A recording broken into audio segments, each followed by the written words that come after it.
नमस्कार दोस्तों, मैं हूं विवेक सिंह और फ्यूचर IITian पे आपका स्वागत है।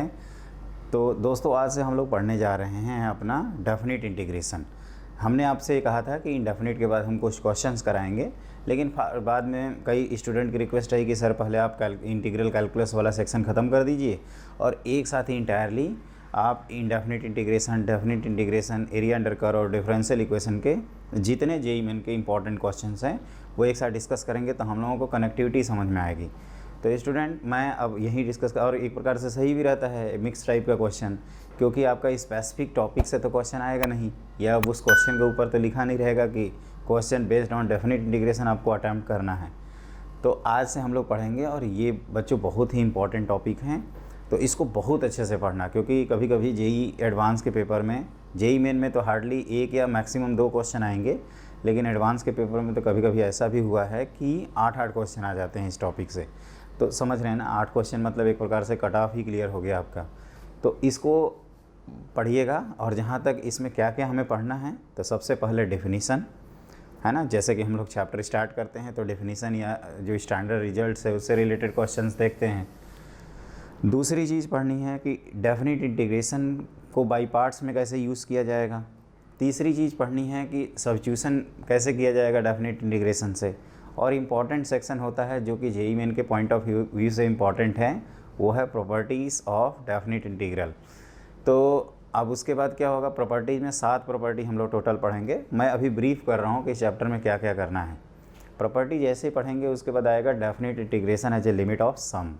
उसके बाद क्या करेंगे, तो उसके बाद हम लोग लेमनेट्स रूल पढ़ेंगे, जिसको न्यूटन लेमनेट्स रूल कहा जाता है, इसको पढ़ा जाएगा। और उसके बाद इनइक्वालिटीज़ इन डेफिनिट इंटीग्रल, और उसके बाद कुछ स्पेशल टाइप के क्वेश्चन या मिक्स टाइप के क्वेश्चंस भी किए जाएंगे।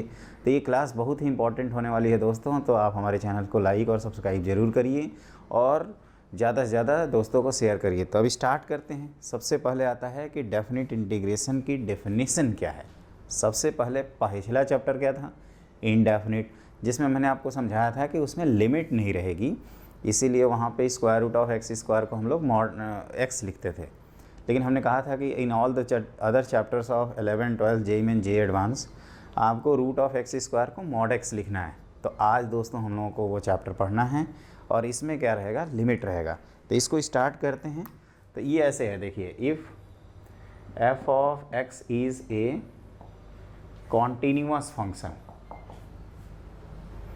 Clear, continuous function and integration f of x d x, ये इंटीग्रेशन का साइन है, equal to capital F of x plus c, where constant of integration c है। देन इस तरह से इसको लिखते हैं a to b f of x d x. ध्यान रखने, इसको पढ़ते हैं इंटीग्रेशन ए टू बी, ये लोअर लिमिट है, ये अपर लिमिट है, ये इंटीग्रेंड है, बाकी सारे नोटेशंस आपके इंडेफिनिट वाले ही हैं। और ये जो वैल्यूज़ होती हैं, डी के आगे जो भी नंबर लिखा रहता है उसकी वैल्यूज़ होती हैं, उसका वेरिएशन होता है। तो डी के आगे क्या लिखा है, एक्स लिखा है, तो एक्स का वेरिएशन है। और ये हो जाएगा आपका, इसको लिखेंगे f of x plus capital F of x plus c a to b. तो पहले बी पुट करेंगे, तो f of b plus c minus f of a plus c. और आप एक चीज़ नोटिस करेंगे कि यहाँ से आपका constant of integration, constant of integration का क्या हुआ, तो बताओ। तो ये कैंसिल हो गया।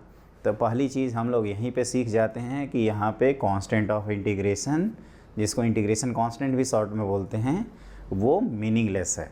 क्योंकि इंडेफिनिट में बार बार मैं इंसिस्ट करता था कि आपको लास्ट में एक सी लगाना है। हम लोगों ने जेईई के क्वेश्चंस भी देखे जिसमें सी इज़ कांस्टेंट ऑफ इंटीग्रेशन लिख लिख के थका दिए हैं वो सब। यहाँ पे उस सी इंपॉर्टेंट लेस हो गया, क्यों, क्योंकि वो कैंसिल हो जा रहा है, इसलिए उसको हटा दिया हमने। क्लियर। तो ये रहा आपका डेफिनीसन, जहाँ पे ए को बोलते हैं lower limit, B upper limit, integrand, variable of integration, ये एंटी डेरिवेटिव जिसको प्रिमिटिव कहते थे, एंटी डेरिवेटिव, प्रिमिटिव, इंटीग्रल, सब तीनों सेम टर्म हैं।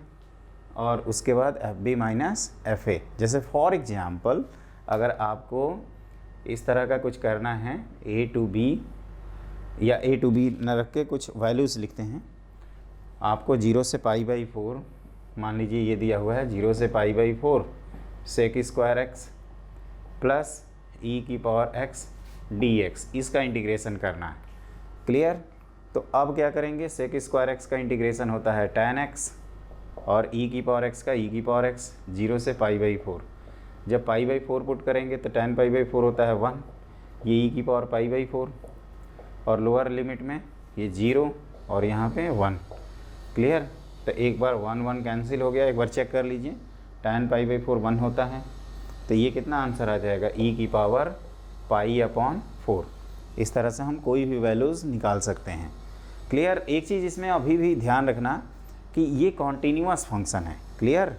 तो कॉन्टीन्यूअस फंक्शन है तो उसका हम लोगों ने जैसे ये पढ़ा था कि अगर कोई फंक्शन कॉन्टीन्यूअस है तो उसका जो geometrical meaning of indefinite integration, पहला टॉपिक का फर्स्ट पेज आप देखिएगा, तो हमने ये लिखवाया था कि अगर कॉन्टीन्यूअस फंक्शन है इंटीग्रेंड तो उसका जो एंटी डेरिवेटिव होगा वो डिफरेंशिएबल होगा। डिफरेंशिएबल का मतलब दोस्तों हम लोग जानते हैं कॉन्टीन्यूअस भी होगा। तो अगर बाई चांस कभी ऐसा होता है, वैसे हम लोग को बहुत रेयर क्वेश्चन करना है कि आपका एफ बी और एफ ए अगर डिफाइंड ना हो तो उस समय लिमिट लिख देते हैं। तो एक नोट करके यहीं पे लिख लीजिए कि इफ़ आपका F of capital F of B is not defined, ऐसा कभी कभार होगा, मान लीजिए किसी स्पेसिफिक केस में होता है, देन हम लोग क्या करेंगे, calculate F of b minus, and if f of a is not defined then क्या करेंगे, f of a plus calculate कर लेंगे। और ये चीज़ तो अंडरस्टूड है ना कि f of a प्लस का मतलब, कई स्टूडेंट सोच रहे हैं कि ये क्या लिख दिया भाई, तो ये राइट हैंड लिमिट है दोस्तों। f of x मतलब एंटी डेरिवेटिव जो है उसका ए पे राइट हैंड लिमिट और बी पे लेफ्ट हैंड लिमिट निकालेंगे। तो आप ये इत्मीनान से पहले लिख लीजिए। इसके बाद हम लोग कुछ पॉइंट्स लिखेंगे और ये ज्योमेट्रिकली क्या रिप्रेजेंट करता है पहले वो देखिए। पहले तो चैप्टर जब भी आप स्टार्ट करते हैं तो आप पहले डेफिनीशन और बेसिक्स ज़रूर किया करिए। कई स्टूडेंट्स की आदत होती है कि वो बेसिक्स पे ध्यान नहीं देते और इस वजह से क्या होता है, ये IIT JEE का स्पेशली जो पेपर होता है वो लोग बेसिक ही टारगेट करते हैं। अब जैसे ये पॉइंट दे देंगे, अब स्टूडेंट को लगता है इनफाइनाइट कैसे आंसर लाएं। अरे भाई इनफाइनाइट आंसर नहीं लाना है, इनफाइनाइट पे लिमिट तो निकालना सीखे हैं ना हम लोग, तो वो चीज़ है। तो आप पहले प्रॉपर लिख लीजिए, इसके बाद कुछ इंपॉर्टेंट पॉइंट्स लिखवाते हैं। तो देखिए दोस्तों, हमने 2 पॉइंट लिखे हैं, इसको ध्यान से सुनिएगा पहले। कि जैसे अगर कोई फंक्शन है और हमने कहा था कि कॉन्टीन्यूअस है तो उसका एंटी डेरिवेटिव क्या होगा, डिफरेंशिएबल होगा। अगर फंक्शन डिफरेंशिएबल है तो कॉन्टीन्यूअस ज़रूर हो जाएगा। तो अगर हम मान लीजिए a टू b इंटीग्रेट करते हैं, कोई भी इंटरवल है a टू b और उसकी वैल्यू 0 आ जाती है, इसका मतलब कि आपका small f of x equal to 0 के कन्फर्म एक रूट तो ज़रूर आएंगे open interval a to b में। इसको मैं अभी समझा दूंगा एग्जांपल से। और a टू b अगर आपका f ऑफ x dx 0 तभी हो सकता है जब आपका f ऑफ x क्या हो, 0 हो। अब सवाल ये उठता है कि ऐसा क्यों कर रहे हैं। आप कह सकते हो कि सर मेरे को एकदम नहीं समझ में आया, कुछ अच्छे से एक्सप्लेन करिए, ये क्या है, मतलब कुछ भी कर देते हैं आप।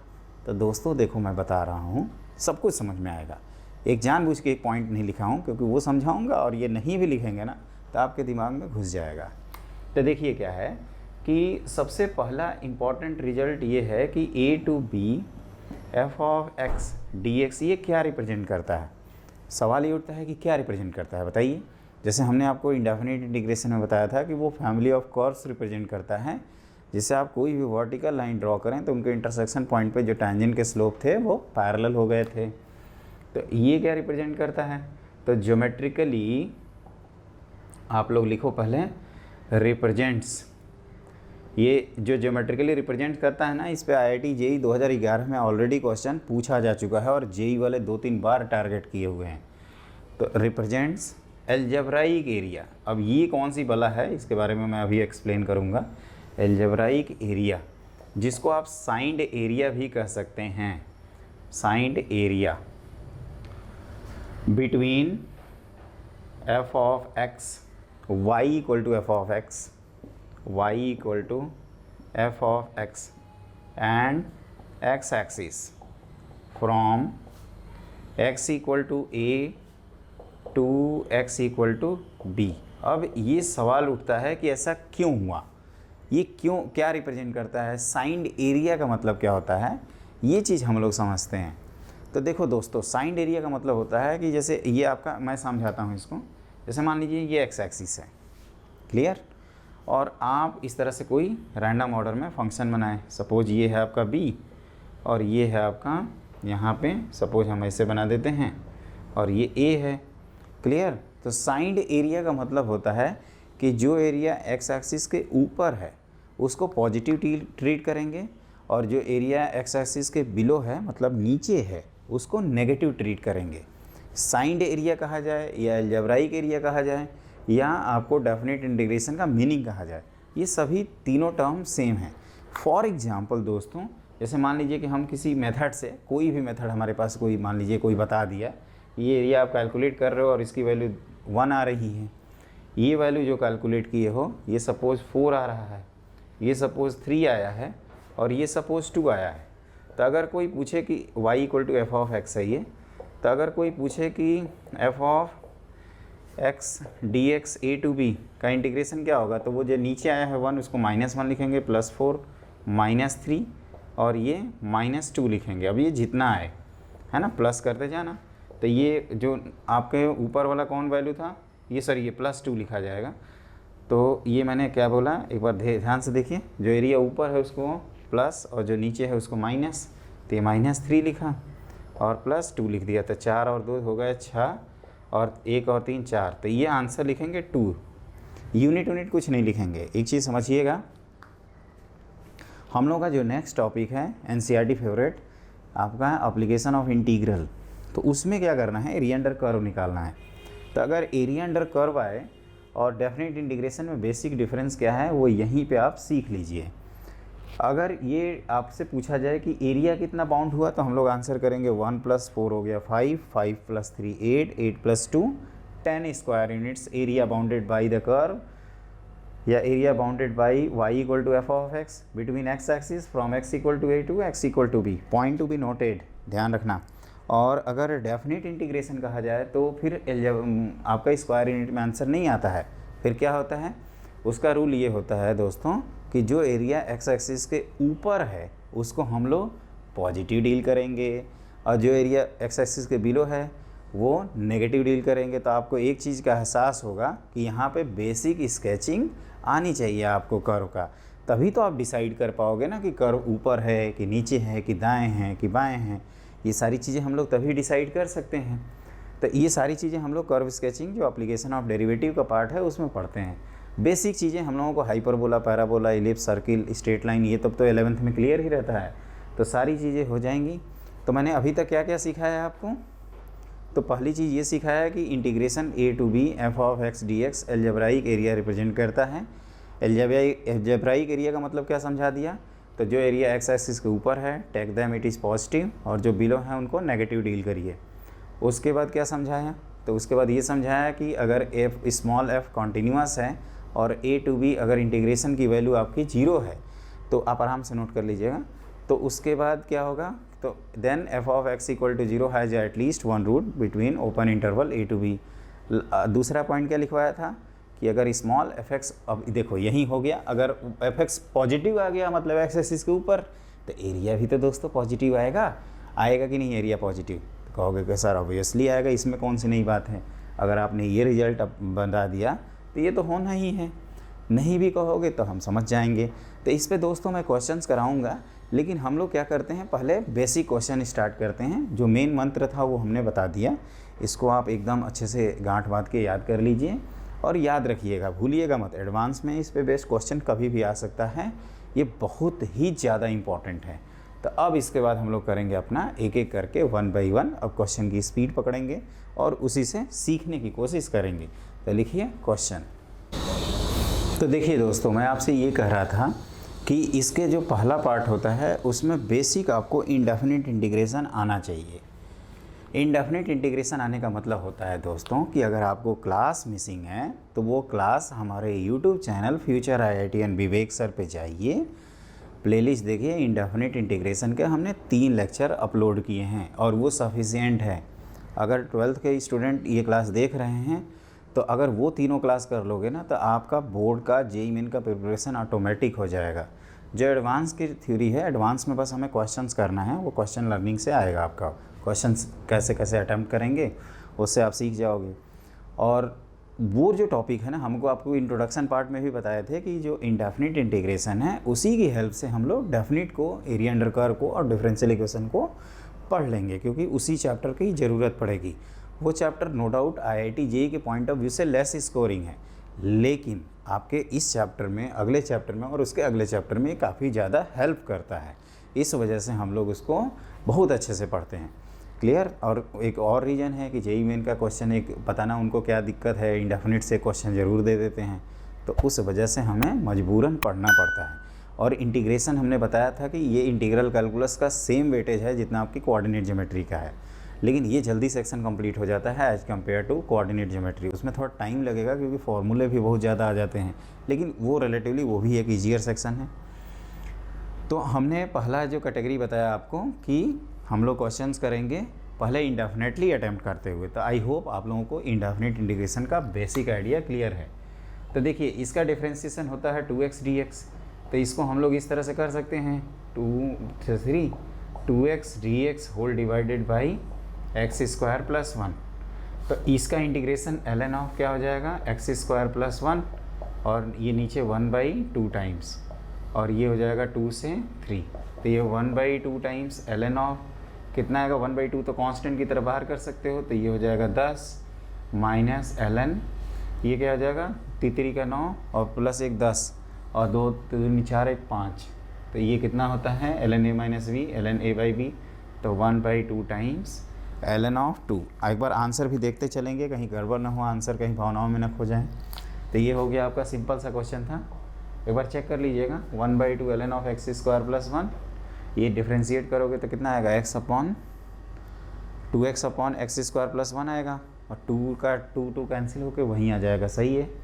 और 3 रख रहे हैं तो 10, और 2 रखने पे 5, 10/5 कितना होता है 2 ln 2, सही है, बिल्कुल सही है। यहाँ पे देख लेते हैं, तो 2 tan x और x क्यूब का x की पावर 4/4 प्लस 2x, ये 0 से π/4, एक बार π/4 रख देते हैं और एक बार 0, तो 0 पे तो सारी वैल्यूज़ गायब हो जाएंगी, तो π/4 रखोगे तो ये 2, ये कितना हो जाएगा, तो 1/4 टाइम्स π/4 की पावर 4, ऐसे ही छोड़ दीजिएगा इसको, 2 × π/2, ये हो जाएगा -0 लोअर लिमिट, ये भी हो गया।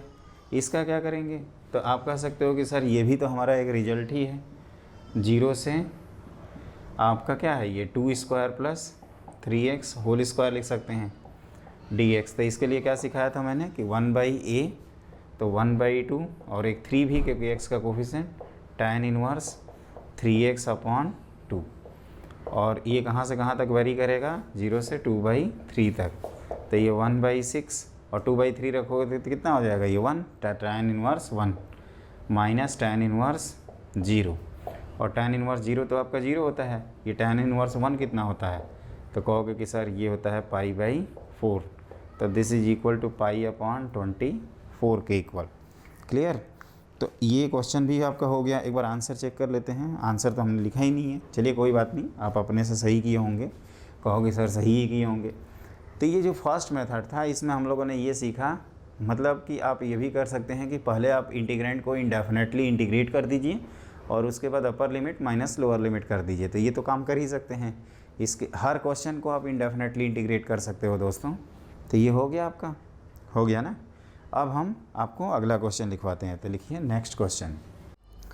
अब देखिए दोस्तों, अगला क्वेश्चन हम लोग करते हैं। क्वेश्चन ये है x/x + 1 x + 2 1 से 2 इंटीग्रेट करना है। तो इसको कैसे किया जाएगा, इसको हम लोग डील कर सकते हैं लीनियर अपॉन क्वाड्रेटिक से भी, और दोस्तों तो इसको पार्शियल फ्रैक्शन से भी किया जा सकता है।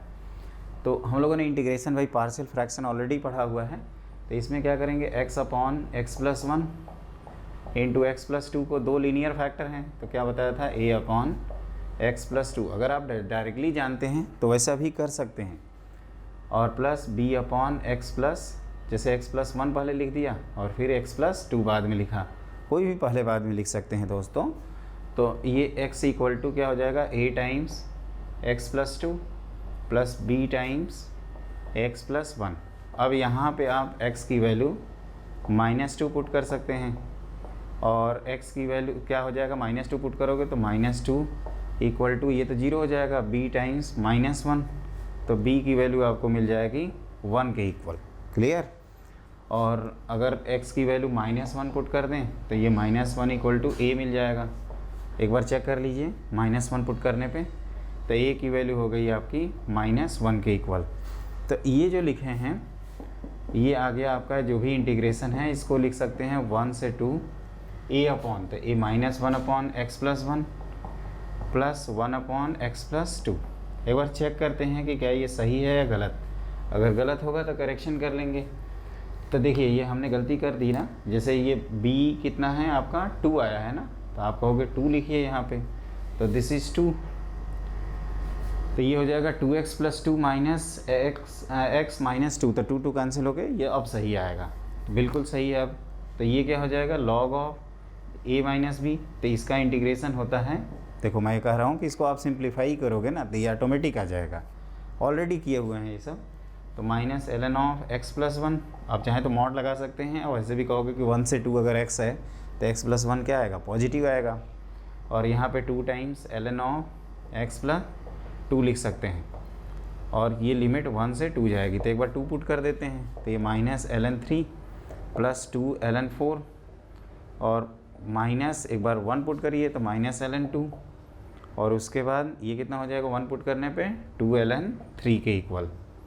यहाँ तक सही है। अब इसको हमें सिंप्लीफाई करना है, तो ये हो जाएगा माइनस ln 3, और इसको हम लोग ln 16 तो लिख ही सकते हैं, और ये प्लस ln 2 और माइनस ln ऑफ 9, तो ये दोनों मिल के हो जाएंगे, लॉ की प्रॉपर्टी अप्लाई करोगे तो 32 अपॉन 27 के इक्वल।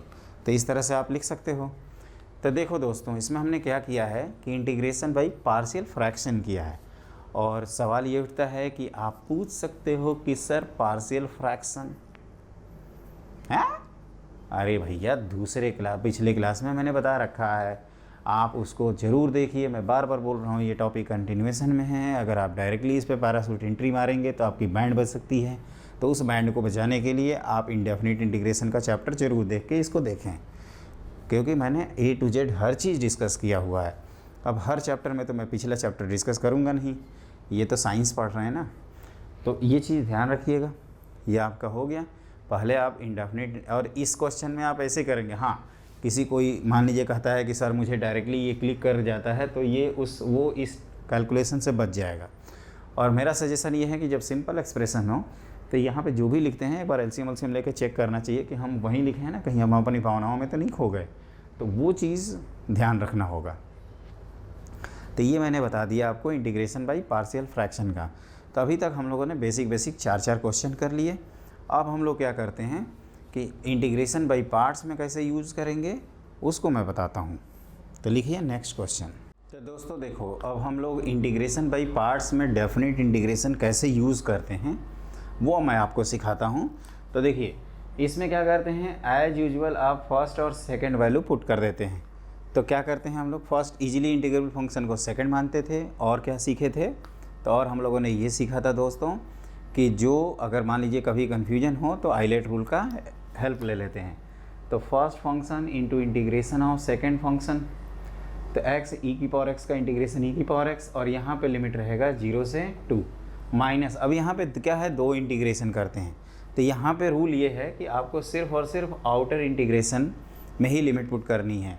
उसका रीज़न ये है कि आप इनर इंटीग्रेशन में लिमिट पुट करोगे तो 2 वजह से गलत हो जाएगा। एक तो हमें उसको पहले वाले फंक्शन को डिफरेंशिएट करके बाद में मल्टीप्लाई करके इंटीग्रेट करना होता है, तो आप कहोगे कि सर पहले ही वैल्यू पुट कर देंगे लिमिट की, तब तो वो कांस्टेंट आ जाएगा, तो वो तो ये के की तरह बाहर आ जाएगा, तो उसका मल्टीप्लिकेशन करना एज सच डिफ़िकल्ट हो, मतलब एज सच क्या हो जाएगा, एक प्रकार से कोई मीनिंगलेस हो जाएगा, क्योंकि वो के बना बाहर आ गया सिग्मा, मतलब इंटीग्रेशन के लिए। और दूसरा ये होता है कि आप इसको इंडेफिनेटली भी तो वेरीफाई कर सकते हो ना, तो इंडेफिनेटली अगर वेरीफाई करोगे तो आपको एहसास होगा कि सिर्फ आउटर इंटीग्रल में आपको लिमिट पुट करना है। तो x e की पावर x, तो x का डिफरेंशिएशन 1 e की पावर x dx, तो ये कितना हो जाएगा, तो दिस इज़ 2 e की पावर 2 माइनस 0, और इसका इंटीग्रेशन तो e की पावर x, ये 0 से 2 और सेम लिमिट रखते हैं तो ये 2e² माइनस क्या हो जाएगा e² माइनस 1, तो दिस इज़ e² प्लस 1 के इक्वल। ये चीज़ ध्यान रखिएगा। और इसको भी आप वैसे ही कर सकते हैं, x into sine of x 0 से π/2 सॉरी π/4 माइनस 0 से π/4 और cos का डिफ्रेंसिएशन सॉरी cos का इंटीग्रेशन sin x।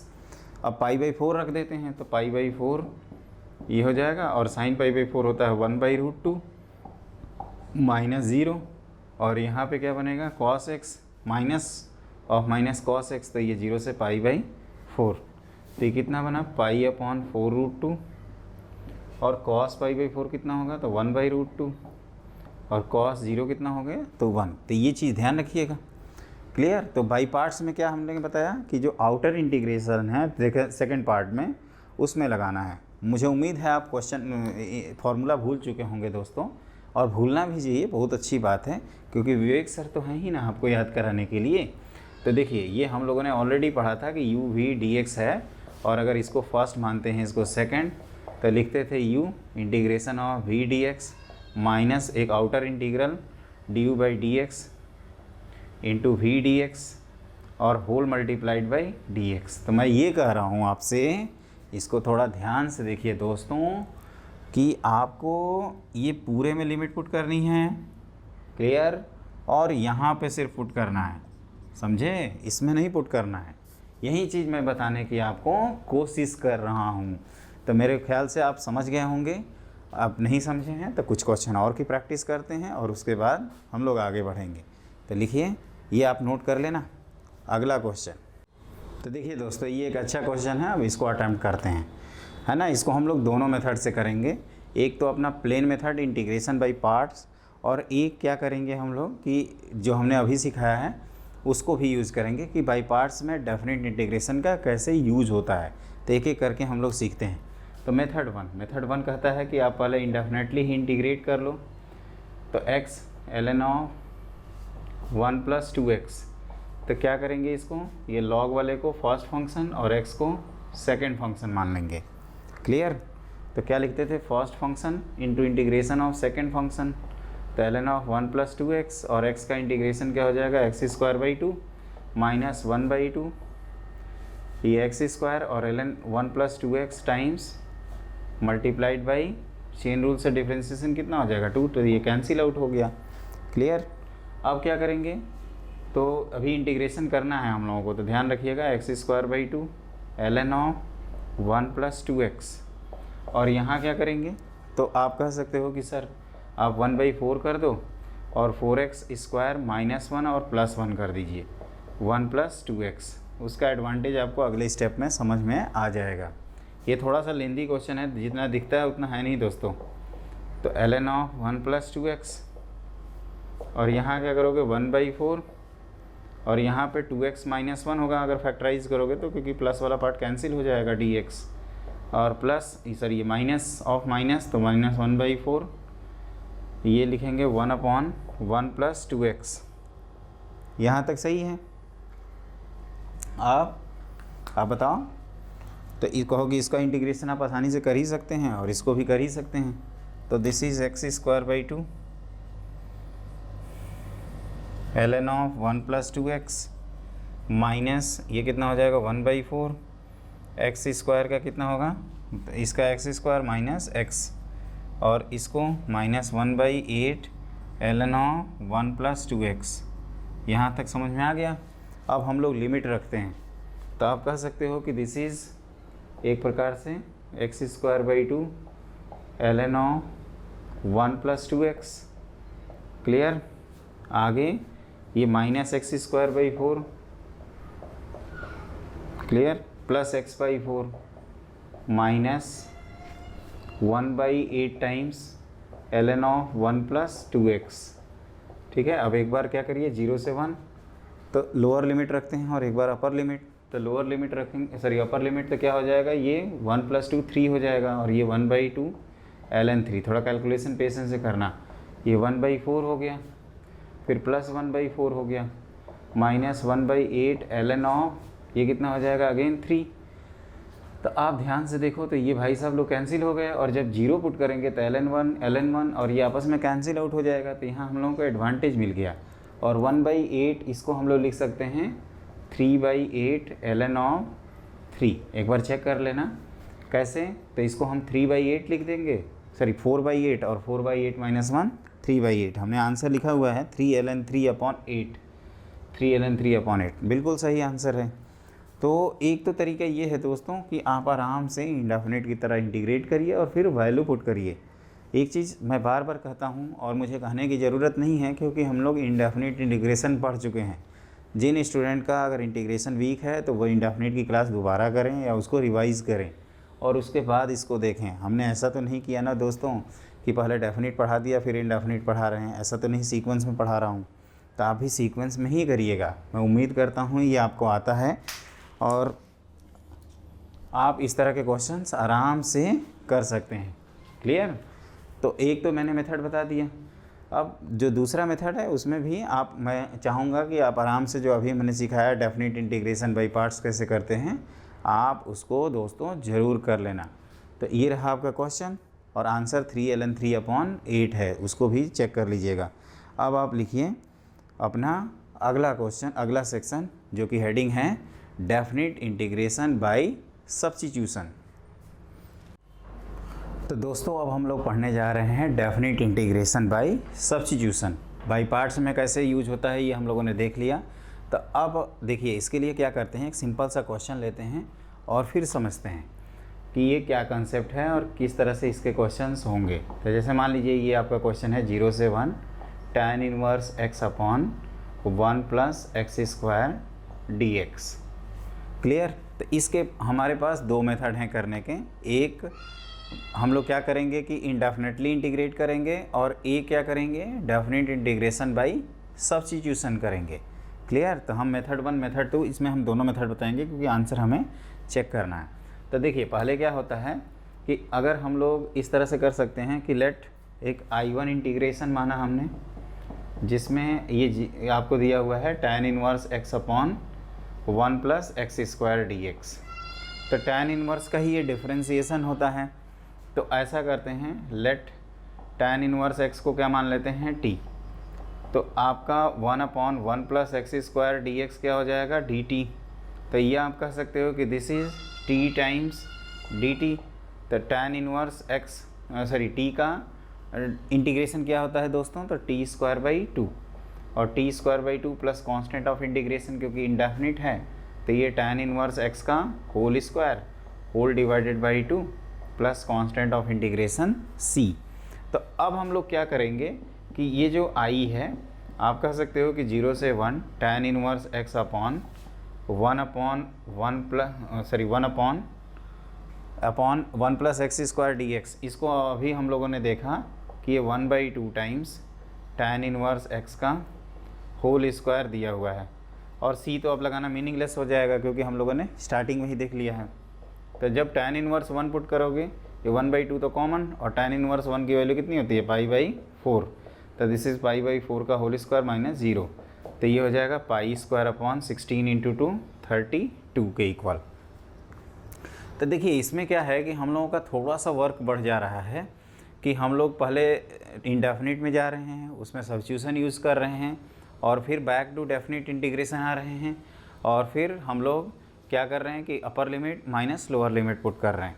तो आपको देखने में तो बड़ा आसान लगेगा, आपको लगेगा भी कि हाँ हर क्वेश्चन भी ऐसे ही करना है।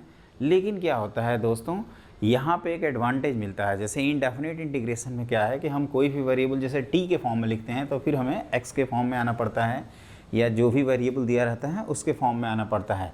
यहाँ पे दोस्तों एडवांटेज ये है कि आपको पीछे आना ही नहीं है। आप जो नया वेरिएबल क्रिएट करोगे उसी में आपका क्वेश्चन सॉल्व हो जाएगा।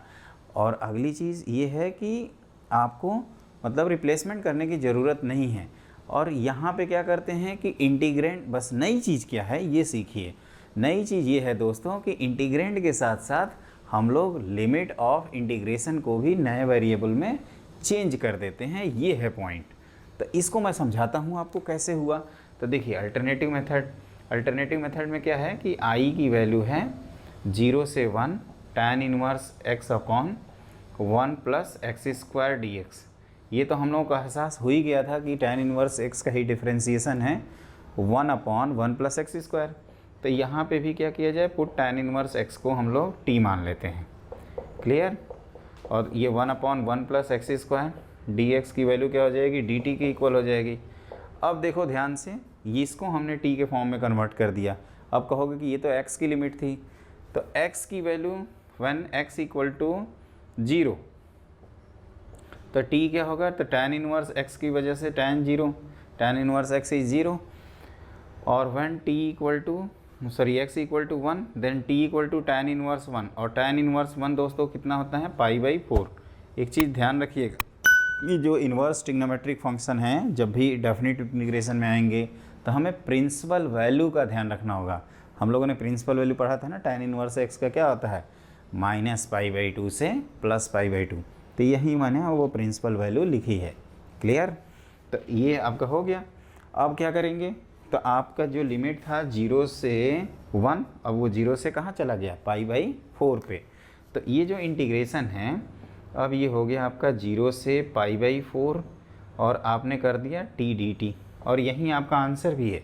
अब आपको x में नहीं जाना है, यहीं पे सॉल्व कर लेना है। तो t का इंटीग्रेशन t²/2, और ये 0 से π/4, तो ये 1/2 टाइम्स π/4 का स्क्वायर होता है π² माइनस लोअर लिमिट 0, तो ये आ जाएगा π²/32 के इक्वल। तो इस तरह से आप देख रहे हो ना कि यहाँ पे जो आंसर लिखे हैं और यहाँ पे जो आंसर लिखे हैं ये दोस्तों क्या है, सेम है। तो इससे हमें क्या कॉन्सेप्ट मिला, इससे हमें फंडा ये क्लियर हुआ, हमारा फंडा, कि आप सब्स्टिट्यूशन भी करिए और एडिशनली लिमिट भी चेंज कर दीजिए। अब सवाल ये उठता है कि इंडेफिनिट में क्या डिफरेंस है, तो इंडेफिनिट में दोस्तों लिमिट तो होती नहीं थी, तो हम लोगों को x में आना पड़ता था। यहाँ हमें वैल्यू निकालना है, इसलिए हम लोग नए वेरिएबल्स में ही अपना क्वेश्चन डील कर लेते हैं। आपको x में आने की ज़रूरत ही नहीं होती, ये चीज़ नहीं है यहाँ पे। तो इसको एकदम प्यार से सीखिए। और अब इसके बाद हमने फंडा सिखाई दिया, तो बस इसमें एडिशनल लिमिट को चेंज करना है, बाकी सारी चीज़ें सेम है जो हम लोगों ने इनडेफिनिट इंटीग्रेशन प्रीवियस चैप्टर्स में किया था। तो मेरे ख्याल से ये सब कुछ ओके है। मैं अब अगला क्वेश्चन कराऊंगा आपको, तो लिखिए नेक्स्ट क्वेश्चन। तो देखिए दोस्तों, मैंने अगला क्वेश्चन बोर्ड पे लिख रखा है 0 से 1/2, ये 1/2 है, देखने में लग रहा होगा कुछ और लिख दिया हमने, इसको आप लिखना 1/2। Clear. 1/1 - 2x² multiplied by √1 - x² को आपको दोस्तों इंटीग्रेट करना है, और हम लोग अब इसका इंटीग्रेशन करेंगे। तो ये हमने टाइप आपको ऑलरेडी बता रखा है, क्वाड्रेटिक रूट क्वाड्रेटिक, झूठ मत बोलो, लास्ट क्लास करके आए हो तो आपको टॉपिक क्लियर होगा। क्या करते थे, सब्स्टिट्यूशन और x = 1/t पुट करते थे। हमने ये भी बोला था कि प्रेफरेंस आप ट्रिगो को देना। ट्रिगो से कई लोगों को डर लगता है, टेंशन मत लीजिए, जब पढ़ेंगे तो उससे भी डर ख़त्म हो जाएगा। अब कई कह रहे हैं कब कब कब, अरे जल्दी पढ़ लेंगे, टेंशन मत लो। तो देखो, put x = sin theta put करेंगे, साइन और कॉस ऑप्शन है लेकिन प्रीफर्ड साइन। तो dx क्या हो जाएगा आपका, तो आप कहोगे कि सर ये हो जाएगा cos थीटा d थीटा। अब देखते हैं, तो एक टेबल बना के लिमिट को कन्वर्ट कर लिया जाता है। तो आपका थीटा पहले कहाँ से कहाँ तक, x कहाँ से कहाँ तक भाई साहब जा रहा था, तो कहोगे कि x जा रहा था 0 से 1/2 पहले गया। अब थीटा नया वेरिएबल, तो जब 0 रखोगे तो जैसे x की वैल्यू जब 0 रखेंगे तो ये साइन थीटा, तो थीटा यहाँ से प्रिंसिपल वैल्यू क्या मिल जाएगी, 0। और 1/2 एक बार साइन थीटा रखेंगे दोस्तों तो क्या मिल जाएगा, थीटा की वैल्यू π/6 के इक्वल। तो इस तरह से हम लोग देख रहे हैं कि अपना जो 0 से 1/2 है वो 0 से π/6 क्लियर हो गया। तो अब क्या करेंगे, इस इंटीग्रेशन को एज यूजुअल हम लोगों को जो आदत है आई लिखने की वो लिख लेंगे। फिर आप ध्यान से देखो, तो ये क्या हो जाएगा, 0 से π/6 कहोगे, और ये cos theta d theta whole divided by 1 - 2 sin² theta times cos theta d। इस तरह से तो cos कैंसिल हो जाएगा, आपका cos कैंसिल हो जाएगा, तो क्या करेंगे, तो ये लिख देंगे 1/cos 2 थीटा, और cos 2 थीटा ऊपर जाएगा तो ये 0 से π/6 रहेगा। दोस्तों आप कहीं लिमिट भूलिएगा मत, क्योंकि अब हम लोग पढ़ रहे हैं डेफिनिट इंटीग्रेशन। तो ये चीज़ ध्यान रखिएगा, तो ये हो जाएगा 0 से π/6 और ये हो जाएगा sec ऑफ 2 थीटा। और sec ऑफ 2 थीटा को दोस्तों क्या लिखते हैं, sec ऑफ 2 थीटा को लिखते हैं ln ऑफ, क्या पढ़ाया था, sec theta plus tan theta. तो आप कह सकते हो कि सर यहाँ पे थीटा की जगह 2 थीटा है तो 1/2 टाइम्स 0 से π/6 कर दिया। अब lower limit minus upper limit put करते हैं तो 1/2 टाइम्स ln ऑफ, ये 2 थीटा की वजह से 2 से डिवाइड किया है दोस्तों, 100 किया नहीं डिवाइड किया है, इस बात को ध्यान रखिएगा। तो आप कह सकते हो कि 2 थीटा रखोगे तो ये π/3, तो sec π/3 कितना होता है, तो sec π/3 आपका होता है, sec π/3 इज cos π/3 होता है 1/2, तो sec π/3 आपका कितना हो जाएगा, 2 हो जाएगा। और tan π/3 कितना हो जाएगा, √3। आगे लिखते हैं माइनस ln ऑफ, जब 0 रखेंगे तो ये 1 हो जाएगा और tan 0 तो ये ln 1 0 ही होता है, तो ये फाइनली आ जाएगा 1/2 times ln of 2 plus square root of 3 के इक्वल। तो इस तरह से हम लोगों का क्वेश्चन नंबर 2 कंप्लीट हो गया। तो ये हो गया आपका 1 - 2 sin स्क्वायर थीटा। तो इस तरह से हमने आपको क्वेश्चन बता दिया। अब हम लोग देखिए इसमें क्या नया चीज़ सीखें, इसमें नया चीज़ ये सीखे कि पहले से अगर हमें कॉन्सेप्ट क्लियर है तो क्वेश्चन बहुत आसानी से हो जाएगा। इसीलिए मैंने दोस्तों आपको हर टाइप का क्वेश्चंस बता दिया था। ये भी बताया था कि 1/, क्वाड्रेटिक और रूट क्वाड्रेटिक रहे तो क्वाड्रेटिक को हम लोग ट्रिग्नोमेट्रिक सब्स्टिट्यूशन से पुट करने की कोशिश करते हैं। तो जैसे यहाँ पे इस टाइप के क्वेश्चंस किए भी थे, आप कह सकते हो। वो क्वेश्चन में 1 + x² था जिसमें हमने tan या कुछ और पुट किया था, तो सिमिलरली आप लास्ट लेक्चर देख सकते हैं तो आपको आइडिया लग जाएगा। तो यहाँ पे हमने क्या किया है, जैसे x की वैल्यू जब sin थीटा पुट किया है तो थीटा आपका 0 से π/6 वेरी कर रहा है, तो 0 से π/6 sec ऑफ 2 थीटा को हमने इंटीग्रेट किया। तो sec थीटा का इंटीग्रेशन क्या होता है, तो ln of sec theta plus tan theta होता है। उस वजह से आपका, और यहाँ पे थीटा की जगह 2 थीटा है इसलिए हमने क्या किया है, ये डिवाइड भी किया हुआ है। और डिवाइड किया हुआ है तो अब क्या होगा, तो जब अपर लिमिट पुट करेंगे तो ये 2 + √3 और लोअर लिमिट पुट करोगे तो ln ऑफ 1, और ln 1 कितना होता है मेरे दोस्तों, तो आप कहोगे ln 1 सर 0 होता है, इस वजह से ये पार्ट 0, या ln a - ln b को ln a/b भी लिखेंगे तो यही आंसर आएगा। तो 1/2 ln of 2 plus square root of 3, ये है आंसर। और इस तरह से हमने ये क्वेश्चन कंप्लीट कर लिया। अब हम लोग करते हैं अपना नेक्स्ट क्वेश्चन। तो देखिए दोस्तों, हमने अगला क्वेश्चन लिख रखा है 0 से π/2 1/4 + 5 sin x। इसका भी मैंने टाइप आपको बता दिया, आपको याद होगा। हम लोगों ने क्या पढ़ा था कि a sin x + b cos x + c type की चीज़ हो तो tan फॉर्म लगाते हैं, उसका मैंने स्पेशल केस भी बताया था। तो यहाँ पे क्या करेंगे, हाफ एंगल फार्मूला लगाएंगे। तो इसको स्टार्ट करते हैं और tan x/2 को t पुट करते थे। तो ये 0 से π/2 क्या हो जाएगा, ये 1/4 + 5 और sin 2x को लिख सकते हैं 2 tan x/2 whole divided by 1 + tan square x/2, और ये हो जाएगा आपका dx के इक्वल। ये कंसेप्ट क्लियर हो गया। अब ये डिनोमिनेटर से न्यूमरेटर में जाएगा तो sec स्क्वायर x बन जाएगा। तो ये 0 से sec स्क्वायर x/2 बनेगा, जो रहेगा वहीं लिखेंगे। और तब तक यहाँ पे हम एलसीएम ले चुके होंगे तो क्रॉस मल्टीप्लाई, तो ये 4 + 4 tan स्क्वायर x/2 प्लस ये कितना हो गया 10 टाइम्स 5 दूनी 10 tan x/2 dx। यहाँ तक क्लियर हो गया। अब क्या करेंगे, तो अब आप कह सकते हो कि इसका 2 एडजस्ट कर दिया जाए या डायरेक्टली भी लिख सकते हैं। यहाँ पे अब हम लोग क्या करेंगे, पुट tan ऑफ x/2 को t मान लिया जाए। तो फिर क्या करते थे कि 1/2 times sec square x/2 dx, this is dt। तो ये यह ध्यान रखना कि ये 2 टाइम्स dt आएगा, पॉइंट टू बी नोटेड। और x की वैल्यू अगर 0 है तो t अपना क्या आएगा, ये 0 लिखा हूँ तो t आएगा tan x/2 मतलब 0, और x की वैल्यू अगर π/2 है तो tan π/4 कितना होता है 1। तो ये 0 से π/2 0 से 1 में कन्वर्ट हो जाएगा। तो आप ये लिख सकते हैं 0 से 1, आपने यहाँ 2 dt लिख दिया whole divided by 4 times t square plus 10 times t plus 4। अब इसमें से कुछ पार्ट कैंसिल हो जाएगा तो उसको कैंसिल कर दीजिए। तो ये 0 से 1, अब क्या आएगा, तो ये आप कह सकते हो कि 2t square plus 5 times t plus 2 के इक्वल। अब हमारे पास यहाँ पे 2 रास्ते हैं, एक बाई मेकिंग परफेक्ट स्क्वायर, और दूसरा इसको पार्शियल फ्रैक्शन से भी ब्रेक कर सकते हैं। तो हम लोग यहाँ पे परफेक्ट स्क्वायर ट्राई करेंगे, क्योंकि पार्शियल फ्रैक्शन ऑलरेडी ये क्वेश्चन किया हुआ है हम लोगों ने। तो अब क्या करेंगे यहाँ पे, तो 1/2 को आप 2 को बाहर कर दीजिए, ये 0 से 1, फिर ये हो जाएगा t² प्लस 5/2 टाइम्स t, और यहाँ पे +1 dt।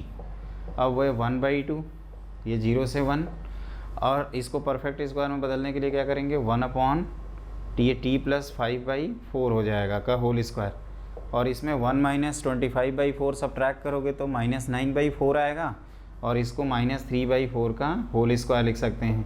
और इसका आंसर दोस्तों हम लोगों को पता है लॉग के फॉर्म में आता है, तो 2 × 3/4 ln ऑफ, पहले माइनस फिर प्लस, तो t plus 5/4 -3/4 whole divided by t plus 5/4 plus 3/4। ये चीज़ ध्यान रखिएगा, और ये 0 से 1 के बीच में एक बार चेक कर लीजिए। तो ये देखिए 4 कैंसिल हो गया, और जो है दोस्तों उसको लिखा जाए तो 1/3 ln ऑफ, ये क्या बना, तो जब 1 रखेंगे तो आप कहोगे कि आप पहले सिंप्लीफाई चाहो तो कर लो एक स्टेप, तो t प्लस ये 2/4 लिख रहे हैं which is 1/2 whole divided by ये 8/4 विच इज़ t प्लस 2। अब क्या करेंगे, इसमें अपर लिमिट रखना है 0 और लोअर 1, और लोअर लिमिट 0 रखना है। तो जब 1 रखेंगे तो ये हो जाएगा ln of 3/2 whole divided by क्या लिखेंगे यहाँ पे 3, और माइनस ln ऑफ ये क्या आएगा, 0 रखने पे 1/4 आएगा। क्लियर, तो यहाँ तक सही है। अब आपका ध्यान से थोड़ा देखिए, अब यहाँ पे लॉग की प्रॉपर्टी लगाएंगे, वो लॉग की प्रॉपर्टी मैं यहाँ लिख देता हूँ दोस्तों, यहाँ पे थोड़ी सी स्पेस मेरे लिए खाली है, आपके तो स्पेस ही स्पेस होंगे। तो i की वैल्यू हो गई 1/3 कॉमन, और 3 कैंसिल हो गया तो -ln2। क्लियर, और आप इसको प्लस कर देंगे +2 ln2। लॉग की प्रॉपर्टी लगा रहा हूँ, मेरे ख्याल से आप सब लोगों को दोस्तों क्लियर होगा। तो ln2/3, ये ध्यान रखिएगा, ये 1/3 टाइम्स ln ऑफ 2 लिखा हुआ है। तो एक बार चेक कर लीजिए, मैं देख लूँ सब आ रहा है ना, हाँ सब कुछ दिख रहा है बोर्ड पे, तो आप आराम से इसको नोट कर लीजिए। और ये थोड़ा सा अच्छा क्वेश्चन है, आ जाए तो आश्चर्य मत करना। आंसर है 1/3 टाइम्स ln ऑफ 2। तो क्या किया इस क्वेश्चन में, तो हम लोगों ने देखो एक चीज़ आप नोटिस कर रहे होंगे कि इंडेफिनिट इंटीग्रेशन में जो पढ़े थे वो चीज़ें यहाँ पे ऑटोमेटिक रिवाइज भी हो रही हैं साथ में। वहाँ पे बस लिमिट को नहीं पुट करते थे, यहीं पे ले जाके आंसर छोड़ देते थे। अब यहाँ पे क्या है, एडिशनल लिमिट भी पुट करना पड़ रहा है, और ये सब्स्टिट्यूशन है तो हमें बैक टू x नहीं आना है, हमें t में ही सॉल्व कर लेना है। तो इस तरह से हमने आपको अगला क्वेश्चन, ये क्वेश्चन भी बता दिया। अब इस पे करते हैं हम लोग अगला क्वेश्चन, एकदम इत्मीनान से आप नोट कर लीजिएगा, है ना। ये हाफ एंगल फार्मूला हम लोगों को याद है, sin x को क्या लिखते थे, 2 tan x/2/1 + tan² x/2, और cos x को लिखा जाता है 1 - tan² x/2/1 + tan² x/2। वैसे tan x आता नहीं है, लेकिन आ जाता तो 1 क्या लिखते हैं, 2 tan x/2/1 - tan² x/2। उसके लिए कुछ और सोचते हैं, साइन कॉस में चेंज करते हैं, तो ये हो जाएगा आपका। मेरे ख्याल से ये सब कुछ क्लियर है। अब मैं अगला क्वेश्चन कराऊँ, तो लिखिए अपना नेक्स्ट क्वेश्चन। तो दोस्तों हमने अगला क्वेश्चन लिख रखा है बोर्ड पे, आप इसको इत्मीनान से लिख लीजिए। ये लिखा हूँ 0 से π/4 sin 2x अपॉन sin की पावर 4x प्लस cos की पावर 4x। और इसको हमने इसका क्वेश्चन का टेक्निक बताया था आपको, याद करिए, मैंने इंडेफिनिट में इसको भी कवर कराया है। और क्या लिखा था, cos की पावर 4 से ऊपर नीचे डिवाइड कर देंगे, लेकिन पहले उस sin 2x को ब्रेक कर लेंगे। तो ये क्या हो जाएगा आपका, 0 से π/4, फटाफट कर डालिए आप सब भी, तो 2 sin x into cos x whole divided by sin x whole की power 4 plus cos of x whole की पावर 4 dx। अब cos की पावर 4 dx से डिवाइड कर दीजिए, तो divide numerator and denominator by cos to the power 4। तो ये हो जाएगा 2 tan x into sec² x, क्योंकि ये cos कैंसिल होगा, एक साइन के साथ tan बनाएगा, और 2 cos² sec² में कन्वर्ट हो जाएंगे। And this is tan² x का होल स्क्वायर प्लस 1। अब आपको एहसास हो रहा होगा कि ये क्या हो गया, ये क्या हो गया दोस्तों, ये t मानोगे तो ऊपर dt है, तो आप यहाँ पे सब्स्टिट्यूशन यूज़ कर सकते हो, put tan of x = t।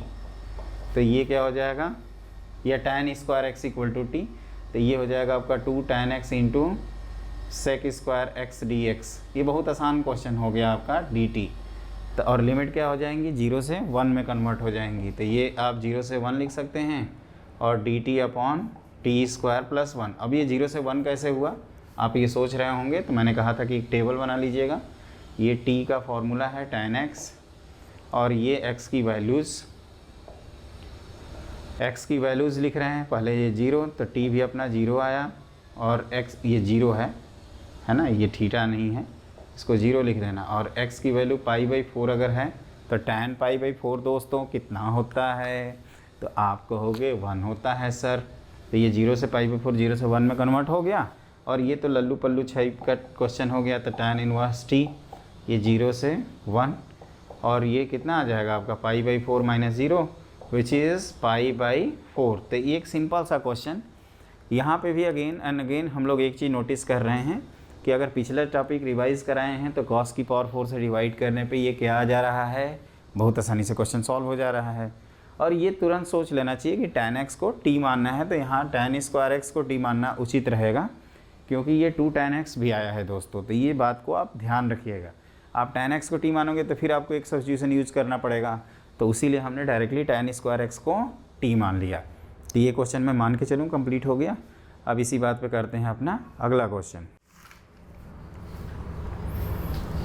तो देखिए दोस्तों, हमने दो क्वेश्चन बोर्ड पे लिख रखा है। ये है आपका 0 से π/2 x plus sine x upon 1 plus cos x. कुछ याद आया? ये भी मैंने याद करवाया था आपको। और इंटीग्रेशन बाय पार्ट जब हम लोग पढ़ रहे थे तो 2 क्लासिक इंटीग्रल, 2 इंपॉर्टेंट इंटीग्रल लिखे थे। एक e⁴x f(x) प्लस f'(x), आप लोगों को याद होगा। तो क्या लिखा था, e⁴x times f(x) plus c, और एक था आपका x f'(x) प्लस f(x), जिसको मैंने कहा था कि नॉर्मली स्टूडेंट क्या करते हैं, भूल जाते हैं। तो आप तो नहीं भूले होंगे ना, मेरे ख्याल से आप नहीं भूले होंगे। तो ये उसी मेथड पे हमने दोनों क्वेश्चंस लिखा है। पहले तो वो फार्मूला रिकॉल कर लेते हैं कि वो कौन सा फार्मूला था। तो ये हम लोगों ने ऑलरेडी पढ़ा है कि x times f'(x) plus f(x) हो dx। तो इसको क्या करते हैं, तो इसको हम लोग दोस्तों लिख देते हैं x into f(x) plus constant of integration c। अब हमें सोचना है कि इसको कैसे वहाँ तक ले जाएं।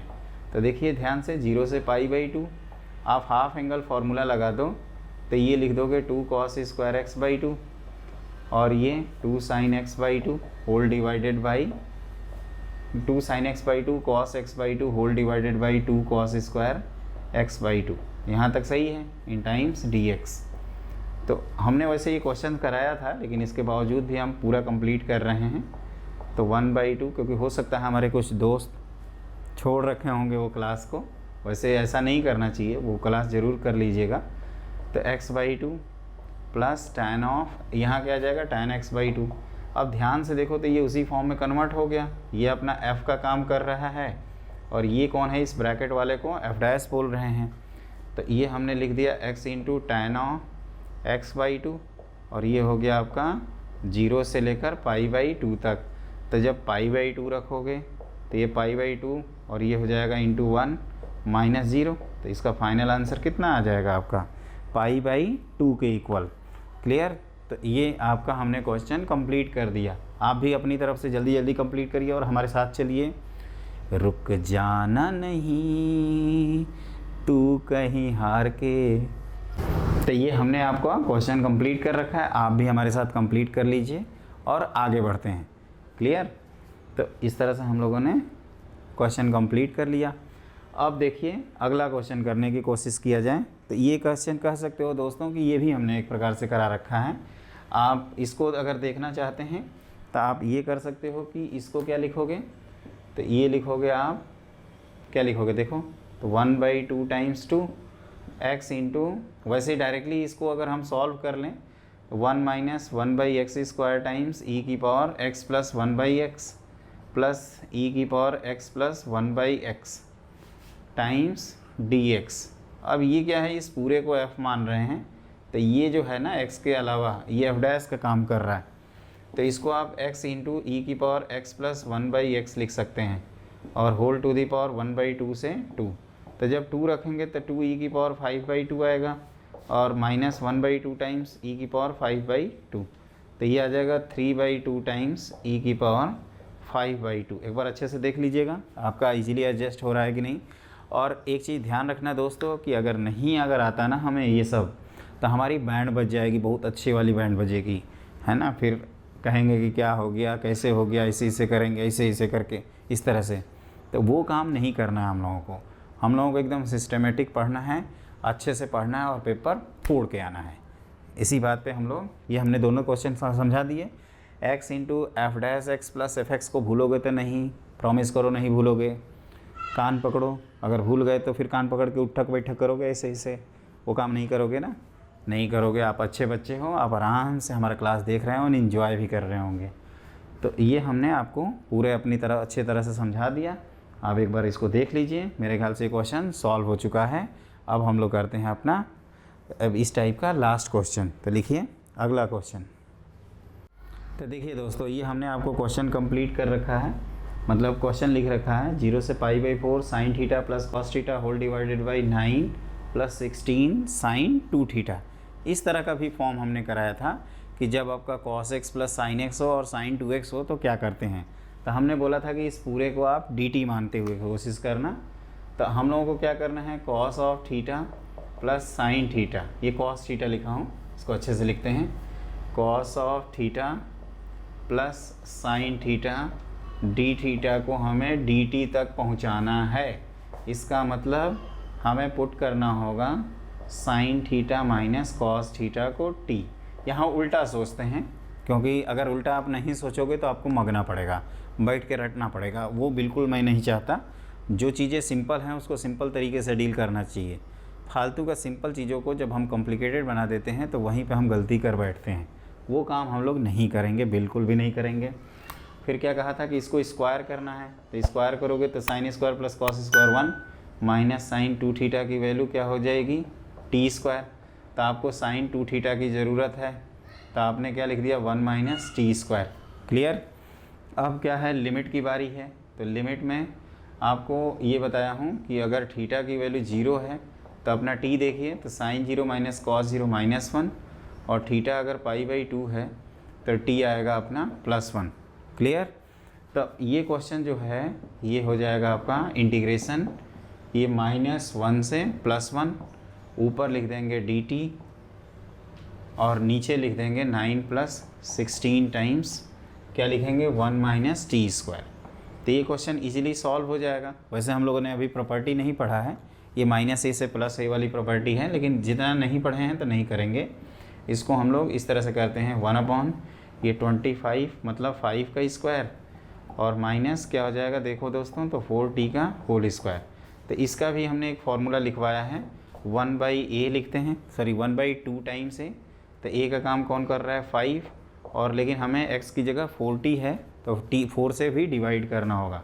ln ऑफ पहले पॉजिटिव फिर नेगेटिव, ln ऑफ ये 5 + 4t whole divided by 5 - 4t, और ये -1 से लेकर 1 के बीच में। अब वैल्यू पुट कर दीजिए, तो ये हो गया 5 चौका 20 दूनी 40, तो 1/40 हो गया। और यहाँ ln ऑफ क्या लिखोगे 1 लिखोगे तो ये 9 और नीचे 1 तो 9 आएगा, और माइनस जब -1 पुट करेंगे तो ln ऑफ क्या लिखेंगे -1/9, तो ये 2 टाइम्स ln 9 आएगा। तो ये 1/40 टाइम्स क्या लिखोगे 2 टाइम्स ln 9। एक बार चेक कर लेते हैं कि ये हमने सही किया है ना, कहीं गलती तो नहीं करती। तो ये 1 पुट करने पे 5 + 4 कितना हो जाएगा 9, और 5 - 4 1, तो ये ln 9, और -1 पुट करेंगे तो ये 1/9। तो ये 1/9 जब ऊपर हो जाएगा तो प्लस तो 2 ln 9, और इसको हम लोग लिख सकते हैं 2 ln 9 को आप ध्यान दीजिए, तो ये लिखा जा सकता है ln 9 होल डिवाइडेड बाई 20, या इसको ऐसे भी ln 9 को 2 ln 3 भी लिख सकते हैं, तो ln 3/10 लिखा जा सकता है। लेकिन मैंने अपनी तरफ से जो आंसर लिखा है 1/20 ln 3 लिखा है। इसका मतलब हमें चेक करना होगा कि क्वेश्चन सही है या गलत है। तो एक प्रकार से हमने गलती तो कर दी। गलती कहाँ की बताइए, बहुत बड़ी गलती की है। कहाँ गलती की, तो आप कहोगे सर आपकी गलती हो गई है, और वो गलती कहाँ हुई है यहाँ पे। तो बच्चों इसको करेक्शन कर लेना है ना, मैं जानबूझ के तो नहीं किया, बाई मिस्टेक हो गई। तो ये π/4 है ना आपका, तो आप कहोगे कि यहाँ पे जब पाई बाई 4 है तो ये वैल्यू 0 हो जाएगी, तो -1 से 0 ये करेक्शन कर लेना, और फिर बाकी सारी चीज़ें सेम रहेगी, ये 0, फिर यहाँ पे क्या करेंगे -1 से 0, जब 0 पुट कर रहे होंगे तो ये तो 1 आ जाएगा और ये हट जाएगा, ये ln क्या लिखेंगे 2ln3 होल डिवाइडेड बाई 40, और 2ln3/40 1/20 टाइम्स ln3 हो जाएगा। तो अब आपका सही है, जो प्रोसेस बताया है वो मिस्टेक है। अब आप कह सकते हो कि सर आप ही अगर गलती कर दोगे तो फिर हम क्या करेंगे। तो बच्चों देखो, मैं भी इंसान ही हूँ ना, मैं ये बता रहा हूँ कि ऐसी सिली मिस्टेक हो सकती हैं। हर चीज़ में आप पॉजिटिव ढूंढिए, नेगेटिव में पॉजिटिव ढूंढिए। वैसे 2020 के लिए जो पॉजिटिव टर्म है वो आजकल बहुत ही ज़्यादा नेगेटिव हो गया है, कोरोना पॉजिटिव, तो वो सब समझ ही रहे हैं। तो उस चीज़ को नहीं करना है, हमें अपने काम से मतलब रखना है। स्वस्थ रहेंगे, मस्त रहेंगे और हेल्दी रहेंगे। स्वस्थ रहेंगे, मस्त रहेंगे और व्यस्त रहेंगे, ये रहेगा हमारा टैगलाइन। तो हमने क्या किया कि 9 + 16 sin 2 थीटा, एक बार अच्छे से चेक कर लीजिए, sin theta minus cos theta को t माना, फिर स्क्वायर कर दिया क्योंकि हमें sin 2 थीटा को भी t के फॉर्म में दिखना है। ऊपर वाला dt तो दिखा ही चुके हैं। ये जो मैंने π/2 वाली गलती की थी वो भी आप लोग मिस्टेक किए होंगे, क्योंकि आप लोगों को भी कॉपी पेस्ट की आदत है। अरे भैया, मैं मिस्टेक करता हूँ तो आप अगर जानते हो तो मत मिस्टेक करो। ऐसे छोटे मोटे चीज़ें क्लास में मिस्टेक करती होंगी और मैं इसको एडिट करके हटाऊँगा भी नहीं, ये भी ध्यान रखिएगा। मैंने मिस्टेक किया, उसको करेक्शन कर दिया, कोई दिक्कत नहीं है। आप इस तरह का ध्यान रखिए कि ऐसी छोटी छोटी मिस्टेकें हो सकती हैं, तो उसको हमें अवॉइड करके अपने स्कोर को इम्प्रूव करना है। तो ये पॉइंट नोट करिएगा। और इस तरह से हमने ये क्वेश्चन पूरा कंप्लीट कर दिया 1/20 ln3, और हमने आंसर भी लिखा था इसका, तो ये सही है आंसर। इसका मतलब आपको कुछ मिस्टेक होगा ना दोस्तों, तो एक बार पता चल जाएगा अगर आप चेक करोगे तो, और नहीं चेक करोगे तो फिर कैसे पता चलेगा। हम भी अंधाधुंध में अपना गाए जा रहे हैं, तो वो चीज़ तो नहीं हो पाएगी ना। तो वो पॉइंट को आप ध्यान रखिएगा। तो इस तरह से हम लोग आगे बढ़ते हैं अपना और करते हैं अगला टाइप, अगला क्वेश्चन करते हैं, फिर आगे बढ़ेंगे। तो देखो दोस्तों, एक बहुत ही इम्पॉर्टेंट क्वेश्चन हमने लिखा है, इसके ऊपर आप स्टार मार्क कर लीजिएगा। और this is very very important questions, मतलब जितना इसकी तारीफ़ की जाए कम है। और ये ट्रिकियर है, नॉर्मली ज़्यादातर हम लोग मिस कर देते हैं स्टूडेंट, और हम लोग चाहते हैं कि इसको ज़रूर करें, क्योंकि ऐसा क्वेश्चन हो सकता है। एक तो वैसे ही इन्वर्स से डर लगता है, इन्वर्स ट्रिगोनोमेट्री बैंड बजाता रहता है, पूरे ट्रिगो में इन्वर्स तो और ख़तरनाक। अगर आप थोड़ा सा ध्यान नहीं देंगे तो बहुत टिपिकल सेक्शन हो जाता है। तो ये क्या है, तो if gx is inverse of f(x), मतलब f इन्वर्स x की वैल्यू gx है, और fx का डोमेन है 1 से 5, f1 की वैल्यू दी है 2, f5 है आपका 10। तो आपको एक इंटीग्रेशन 1 से 5 f(x) + 2 से 10 g(y) dy की वैल्यू बतानी है। तो ऐसे क्वेश्चंस में क्या अप्रोच रखना चाहिए वो आप ध्यान से सुने। तो ये जो इंटीग्रेशन है ना 2 से 10, इसको हमने मान लिया i, क्लियर। और एक प्रकार से ये ध्यान से देखो तो g क्या है अपना, तो g है f इन्वर्स, इसको y लिख सकते हैं dy, इस तरह से भी सही है ना। अब हम लोग सब्स्टिट्यूशन यूज़ करेंगे। f इन्वर्स y को हमने क्या मान लिया, आपका x मान लिया, मान लीजिए, तो y हो जाएगा f(x). तो आपको तो dy भी रिप्लेस करना है, तो dy हो जाएगा आपका f(x) × dx। इस चीज़ को थोड़ा ध्यान रखिएगा दोस्तों। अब ये y की वैल्यू क्या है, 2 है, तो यहाँ पे y रखोगे तो 2 की वैल्यू f(x), तो x कितना आ जाएगा, f(1) की वैल्यू 2 है, तो आप कह सकते हो कि x की वैल्यू 1 मिल गई। और अगला y अगर आपका 10 है तो आप लिखोगे f(x) = 10, और f(x) 10 है तो x कितना है दोस्तों, तो आप कहोगे 5 है। मतलब ये जो 2 से 10 वाला वैल्यू है वो 1 से 5 लिमिट में कन्वर्ट हो गया। तो ये चीज़ क्या करेंगे हम लोग, ये 1 से 5 x टाइम्स क्या लिख दोगे, ये f(x) dx लिखोगे। अब ये हम लोग इंटीग्रेशन बाई पार्ट्स लगा देते हैं, या आप इसको ऐसे भी कर सकते हो कि सर आप एक काम करिए, आपका i तो कन्वर्ट हो ही गया है, तो एक तरीका ये भी है कि i = जो आपको आंसर लाना था, आप ये 1 से 5, या पहले इसको ऐसे ही करते हैं, ठीक है ना, ज़्यादा दिमाग लगाने की कोशिश नहीं करते हैं। ये बाई पार्ट्स में इसको क्या मानेंगे, सेकंड, और ये हो जाएगा आपका फर्स्ट। तो क्या लिखोगे, x × f(x), ये वैल्यू 1 से 5 माइनस एक्स का डिफ्रेंसिएशन 1 और ये 1 से 5 हो जाएगा। आप ध्यान से देखो दोस्तों, आपको यही वैल्यू निकालनी थी ना, i प्लस ये 1 से 5 लिख देते हैं एफ ऑफ एक्स, और i की वैल्यू हम जो माने थे वो लिख देते हैं 2 से 10, ये g ऑफ y dy यही अपना i था। और यहाँ पे लिखोगे तो 5 times F of 5 minus 1 times F of 1, और इसकी वैल्यू हम लोगों को पता है एफ ऑफ 5 है अपना 10 और एफ ऑफ 1 है 2, तो ये 50 माइनस 2 के इक्वल आ जाएगा, विच इज़ इक्वल टू 48। तो this is very very important question.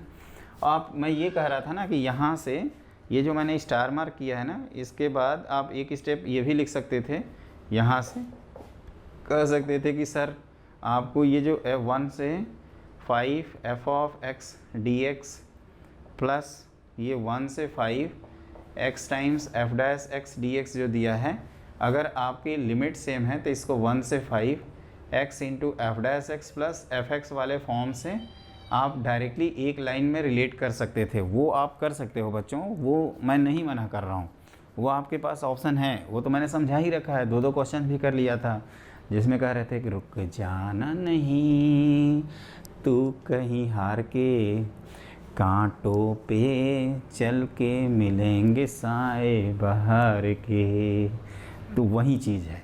तो इस चीज़ को आप ध्यान रखिएगा, आपको हमेशा स्ट्रगल करना है और तब तक स्ट्रगल करना है जब तक सक्सेस न मिल जाए। तो इस तरह से आप ध्यान रखिएगा। ये मेरे ख्याल से कंसेप्ट क्लियर हो गया, पूरा अच्छे से क्लियर हुआ, सब कुछ समझा दिया। अब हम लोग लिखते हैं अपना नेक्स्ट क्वेश्चन। तो ये ध्यान रखिएगा, कुल मिला के मैं क्या बताऊँ, बार बार बोल रहा हूँ, इसको एफ इनवर्स एक्स बनाया, एफ इनवर्स एक्स को टी माना। और एक चीज़ आप नोटिस कर रहे होंगे कि यहाँ पे मैं नहीं डिफ्रेंशिएट कर रहा हूँ, इसको y equal to f of x लिखा हूँ तब डिफ्रेंशिएट किया हूँ, क्योंकि यहाँ पे डिफ्रेंशिएट करेंगे ना तो हमारी बैंड बच जाएगी, फिर तो बहुत दिक्कत होगी, तो वो काम नहीं करना है। क्योंकि हमने आपको याद करिए आईलेट के समय बताया भी था कि इन्वर्स को हम लोग प्रिफ़र करते हैं कि वो हमारी आंखों के सामने से दूर हो जाए, तो उसको सब्स्टिट्यूशन से यूज़ करके उसको गायब कर लेते हैं। वो वही चीज़ की है हमने, और अपना मिलता जुलता छोटा भाई भी मिल गया, x F dash x plus F of x. तो इस तरह से हमारा क्वेश्चन आराम से सॉल्व हो जाता है और हम खूब इंजॉय करते हैं, चिल मारते हैं। तो इस तरह से हमने इम्पॉर्टेंट सेक्शन डिस्कस कर दिए। तो देखिए दोस्तों, ये है इम्पॉर्टेंट क्वेश्चन, और इसमें हम लोगों को क्या करना है कि ln x को हमें इंटीग्रेट करना है 0 से 1 के बीच में। इम्पॉर्टेंट क्यों लिखा हूँ, क्योंकि हमने शुरू में एक आपको लिखवाया था कि अगर एफ ऑफ ए आपका नॉट डिफाइन है तो आप एफ ऑफ ए प्लस लिखिएगा, और f of b not define है तो एफ ऑफ बी माइनस। कई स्टूडेंट सोच रहे थे कि सर उस पर तो क्वेश्चन कराए नहीं, ज्योमेट्रिकल मीनिंग पे भी क्वेश्चंस नहीं कराए, तो इसके बाद हमें ज्योमेट्रिकल मीनिंग के भी क्वेश्चंस करने हैं, 1-2 करेंगे, और फिर उसके बाद जो थर्ड प्रॉपर्टी हम लोग पढ़ेंगे ना उसके बेसिस पे भी कर लिया जाएगा। तो यहाँ पे क्या है कि अगर हम लोगों को मालूम है कि इंडेफिनेटली इंटीग्रेट करते हैं तो ये x ln x minus x आता है, और ये 0 से 1 हो जाता है। तो जब 1 पुट करोगे तो ये 1 ln 1 0, 1 ln 1 माइनस 1 आएगा, और जब 0 रखेंगे तो ये तो वैल्यू 0 आ जाएगी। तो यहाँ पे हमें क्या करना होगा, अब ln 0 तो नॉट डिफाइन होता है तो लिमिट निकालना होगा। ये चीज़ ध्यान रखिएगा, आपको यही चीज़ हम याद दिलाने के लिए ये क्वेश्चन करा रहे हैं। और यहाँ क्या लगाते हैं, एल हॉस्पिटल रूल, और वो कैसे लगता है, तो दोस्तों ln x अपॉन इसको 0/0 या इन्फिनिटी फॉर्म में कन्वर्ट कर लिया जाता है। क्यों ऐसा किया, क्योंकि आप कह सकते हो कि ये 0 है, ये माइनस इन्फिनिटी है, 0 इंटू माइनस इन्फिनिटी फॉर्म है, इनडिटर्मिनेट फॉर्म है, तो इसको ऐसे एडजस्ट कर दिए। अब ये इन्फानाइट बाई इन्फानाइट फॉर्म हो गया, तो ये कितना हुआ -1, और यहाँ एल हॉस्पिटल रूल लगाइए। तो आप क्या जानते हो ln x का डिफ्रेंसिएशन 1/x और इसका -1/x²। तो ये माइनस ऑफ माइनस प्लस कर देगा, और ये कुछ ऐसे आएगा, limit x tending to 0 plus x। ये माइनस को मैंने एडजस्ट कर रखा है, और ये कितना आ जाएगा आंसर -1। तो आप चाहें तो इसको याद रख सकते हैं, वैसे कोई ज़रूरत नहीं है, एज ए क्वेश्चन की तरह इसकी वैल्यू क्या करेंगे -1, है ना, क्योंकि एरिया अंडर कर्व में ये कहीं कहीं आ जाएगा, तो इसकी वैल्यू -1 यहाँ रखेंगे तो सही रहेगा। और नहीं भी ध्यान रखेंगे तो आपको क्या ध्यान रखना है, क्या ध्यान रखोगे बताओ, तो कहोगे सर इसमें लिमिट निकालना है, ये आप सिखा रहे हो तब से, और वही चीज़ हमने सीखा। क्लियर, अब जैसे कई स्टूडेंट सोच रहे हैं कि पिछले क्वेश्चन में हमने वो ln x का इंटीग्रेशन कैसे किया। अरे भाई फिर से मैं बता देता हूँ, ln x का इंटीग्रेशन ये जो आया था ना, ये हमने आपको बता रखा है कि जब ln x आए तब 1 को दूसरा फंक्शन मान लेना। ये अपना सेकंड फंक्शन है, ये कौन है, फर्स्ट है।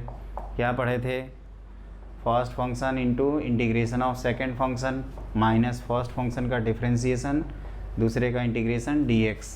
तो आपका कितना हो जाएगा, ये x ln x minus x आएगा। तो दोस्तों मैं ये कह रहा था ना कि अगली क्लास में जब हम लोग मिलेंगे तो प्रॉपर्टी से रिलेट करके अगर हम लोग एरिया बेस्ड क्वेश्चन करेंगे तो वो ज़्यादा अच्छा रहेगा और आपको बहुत अच्छे से समझ में आएगा। तो जो हम प्रॉपर्टी 3 बताएंगे ना, तो उस समय आपको ज्योमेट्रिकल मीनिंग भी बता देंगे। तो मेरी रिक्वेस्ट ये है कि आप लोग अच्छे से नोट कर लीजिए हर चीज़ को और इस क्लास को अच्छे से करिएगा। और अगली क्लास में जब हम लोग मिलेंगे तो प्रॉपर्टीज ऑफ डेफिनेट इंटीग्रेशन पे बेस्ड क्वेश्चन किया जाएगा, जो कि सबसे ज़्यादा इंपॉर्टेंट सेक्शन है आपका जेईई मेन के पॉइंट ऑफ व्यू से। और हम लोग जेईई मेन के भी काफ़ी सारे क्वेश्चंस करेंगे। तो आपसे ये रिक्वेस्ट है कि आप हमारे चैनल को ज़रूर सब्सक्राइब करिए। वो आपके बगल में जो लाल वाला बटन है ना, वो दबना चाहिए, चाहे सिर पटक के दाबो या कुछ भी करके दाबो या उस पर कूद जाओ या कुछ भी कर लो यार, लेकिन वो दबना चाहिए, वो छूटना नहीं चाहिए। क्लियर, वो चाहे तो और अपने दोस्तों से भी शेयर करवाओ, ज़्यादा से ज़्यादा दोस्तों से शेयर करवाइए। वही मैं चाहता हूँ, ज़्यादा से ज़्यादा बच्चों से जोड़िए ताकि वो लोग भी मैथ्स को एंजॉय कर सकें और आप भी मैथ्स को एंजॉय कर सकें। और हम लोग अब जल्दी ही मिलेंगे अपने अगली क्लास में, जिसमें पढ़ेंगे प्रॉपर्टीज़ ऑफ डेफिनिट इंटीग्रल, जिसमें 7 प्रॉपर्टी होती हैं। उन 7 की अगली क्लास में बैंड बजा दी जाएगी और अच्छे से क्वेश्चंस किया जाएगा। तो मिलते हैं, हैव ए ग्रेट डे।